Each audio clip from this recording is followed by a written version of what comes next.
చట్నీ ఎత్తు కదా, చట్నీ కావాలా మంచిగా మంచి మీరు పాటిస్తారు కదా, good boys and good girls. అయితే రోజు మీరు లేచినప్పుడు ప్రతిదినం ఉదయాన్ని ఏం చేయాలి? స్నానం చేయాలి. స్నానం ఎవరికి? వెళ్ళాలి. వెళ్ళిన తర్వాత ఇది వేయాలి కదా, బ్రష్ చేసిన తర్వాత స్నానం చేయాలి కదా. అయితే ఇక్కడ ఈ బాబు లేచాడు, పొద్దున్నే అన్ని కాలకృత్యాలు అన్నీ తీసుకున్నాడు, బ్రష్ చేసుకున్నాడు, ఇక్కడ స్నానం కూడా చేసేసాడు. ఇక్కడికి వచ్చేసరికి స్నానం చేసినప్పుడు ఇంటి టంకం వస్తారా మీరు? ఎట్లా పోసుకుంటారు? సబ్బు పెట్టి రుద్దుకుంటారా? బాగా ఇట్లా ఇట్లా బాగా ఎర్రగా రావాలని, కాబట్టి నల్లగా ఉన్నాడు తెల్లగా రావాలని రుద్దుకుంటారు కదా. బాగా రుద్దాలి. రుద్దినప్పుడు ఏమవుతుంది? మనకు ఎక్సర్సైజ్ అవుతుందా లేదా? ఒళ్ళు దగ్గర అప్పుడు ఏమవుతుంది? ఆకలి వేస్తుంది కదా. అలాంటప్పుడు ఈ బాబు ఏం చేస్తున్నాడు చూసారా? నీళ్లు తాగుతున్నాడు. నీళ్లు రోజు స్నానం చేసినాక ఆకలి పుడుతుంది. ఆకలి పుట్టినప్పుడు స్నానం చేయగానే ఒక గ్లాసు నీళ్ళు, ఆ గ్లాసు ఉంది కదా, ఆ గ్లాసు నీళ్ళు అంతా తాగాలి. అయితే మనకు పడతా చూడు, నువ్వు ఇక్కడ బాబు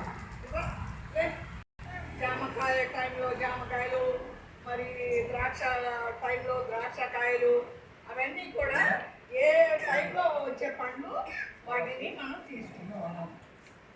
ఇక్కడ భోజనానికి ముందు ఇందాక చెప్పాను కదా, భోజనానికి ముందు వాటర్ కాదు, చేతులు కడుక్కోవాలి శుభ్రంగా ముందు. తర్వాత మీరు వచ్చిన అంటే దొడ్డికెళ్ళి వచ్చినాక కడుక్కోవాలి. ఇక్కడ మీకు నమ్ముతూ ఉంటారు కదా తినడానికి స్కూల్ ముందు, వాటి మీద మూతలు ఉండాలి కదా, ఈగలు దోమలు వాడతాయి. ఆ ఈగలకు ఏం కూడా ఉండాలి? సన్నటి వెంట్రుకలు ఉంటాయి వాటి కాళ్ళకి. అక్కడ దొడ్డి కూర్చున్నారు ఎవరన్నా. కొంతమంది ఏం చేస్తారంటే చంటి పిల్లలని లెట్రిన్లో పంపారు, బయట కూర్చోబెడతారు, దాని మీద ఈగలు వాడతాయి కదా. ఈగలు ఏం చేస్తాయి? ఆ దొడ్డికి నీ కాళ్ళతో పట్టుకొచ్చి, మనం తింటున్నాం కదా మూతలు లేని పదార్థం, దాని మీద వదిలేస్తాయి. మనం తెచ్చుకుని తింటామా తినమా? తినొచ్చా? అది తింటే మీకు జబ్బులు వస్తాయి. అందుకని ఇది తినకూడదు అని చెప్తున్నా.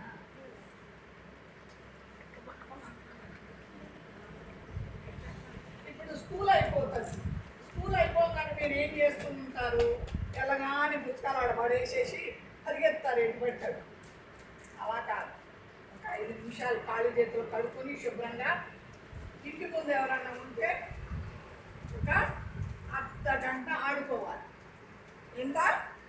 ఒక అర్ధగంట, మా అంటే గంట ఆడాలి.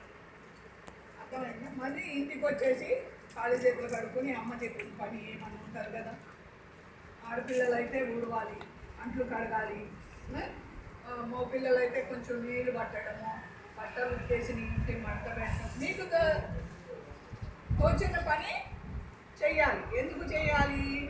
అది కష్టపడి మీకోసం అన్నం కోసము పొలాలు వెళ్తున్నారు, ఏదోదో పనికి వెళ్తేస్తున్నారు. మరి వాళ్ళు అలానే ఉండనియా? మీకోసం కష్టపడే వాళ్ళ కోసం మీరు వచ్చేసరికి అలా చేయాలి.